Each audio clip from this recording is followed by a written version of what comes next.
সেনাবাহিনী আমাদের গর্ব, আমাদের অহংকার। সেনাবাহিনীর কিছু অত্যন্ত বিপদগামী প্রাপ্ত সেনাবাহিনীর বিভিন্ন কর্মকর্তা এখানে এসেছে। অপরাধ তারা ঘুরেই যাচ্ছেন। আর্মি এক অনুযায়ী আর্মি এটার কোনো উদ্যোগ নেয়নি। নিয়ে থাকলে আপনারা বলেন যে তারা উদ্যোগ নিয়েছে বিচারে, তাহলে এত বছর যাবত এই অপরাধগুলি ঘটলো কি করে?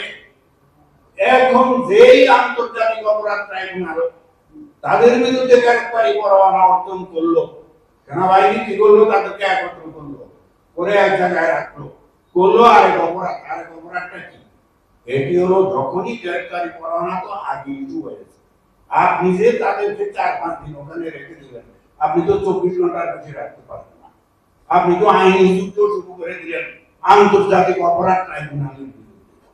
এখন অবস্থাটা কোথায় গিয়ে দাঁড়িয়েছে? টানা মধ্যে আমরা পড়লাম না? এটা তো অত্যন্ত দুঃখজনক।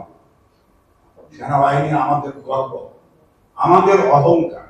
সেনাবাহিনীর কিছু অত্যন্ত বিপদগামী কর্মকর্তা, রাজনৈতিক কিছু উচ্চাভিলাষী দুশ্চরিত্রের মানবতা বিরোধী অপরাধ সংগঠনের ইচ্ছা পোষণকারী ব্যক্তি পোষণ করতে গিয়ে এই অপরাধগুলো তারা এই সমস্ত পদে দিয়ে করেছে। তারা বিপদগামী, তাদের বিচার হতে হবে, তাদেরকে আইনের আওতায় আনুন।